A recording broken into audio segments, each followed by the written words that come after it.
जरा सोचो, एक दिन तुम उठो और अचानक तुम्हें पता चले कि दुनिया में 100 साल बीत चुके हैं। कहानी की शुरुआत में हम हर्षल और सैरा नाम के एक जवान यहूदी जोड़े को देखते हैं जो यूरोप से अपनी जान बचाकर साल 1919 में अमेरिका भाग आए थे। उन दोनों की ये दिली तमन्ना थी कि वो खुद की कब्र खरीदने लायक पैसे जोड़ सकें। हर्षल आचार की फैक्ट्री में नौकरी करने लगा, जहां उसे 10 चूहे मारने पर 1 सेंट मिलता था। उन दोनों ने दिन रात मेहनत की और आखिरकार साथ साथ 2 कब्र खरीदी ताकि वो दोनों मरने के बाद भी एक साथ रह सकें। जल्द ही सारा प्रेग्नेंट हो गई और फिर एक दिन उनकी जिंदगी हमेशा के लिए बदल गई। उस दिन हर्षल गलती से आचार के डब्बे में गिर गया और उधर सरकार ने बढ़ती बीमारियों को देखकर फैक्ट्री को हमेशा के लिए बंद कर दिया। उन सभी डब्बों को ढक दिया गया और इसी तरह हर्षल अगले 100 साल के लिए इसी डब्बे में कैद हो गया। धीरे धीरे समय बीतता रहा पर कोई भी हर्षल को ढूंढने नहीं आया। आखिरकार 100 साल बाद 2 लड़के वहां पहुंचे और अचानक उनका ड्रोन उस डब्बे के ढक्कन से जा टकराया।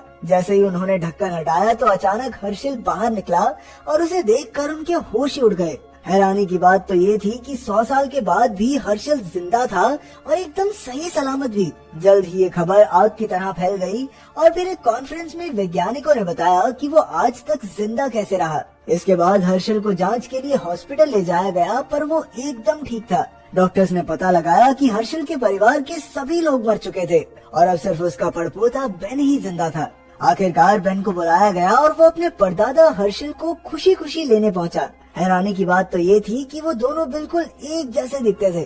खैर, जब हर्षल हॉस्पिटल से बाहर निकला तो आसपास की ऊंची ऊंची इमारतें और गाड़ियां देखकर उसे अपनी आंखों पर यकीन ही नहीं हुआ। आखिरकार वो हर्षल को ब्रुकलिन में अपने घर पर ले आया। उसका घर देखकर तो हर्षल के होश ही उड़ गए, क्योंकि उसने तो अपनी पूरी जिंदगी गरीबी में बिताई थी। बेन ने कहा कि वो जब तक चाहे तब तक यहाँ रह सकता है, लेकिन हर्षल उस पर बोझ नहीं बनना चाहता था।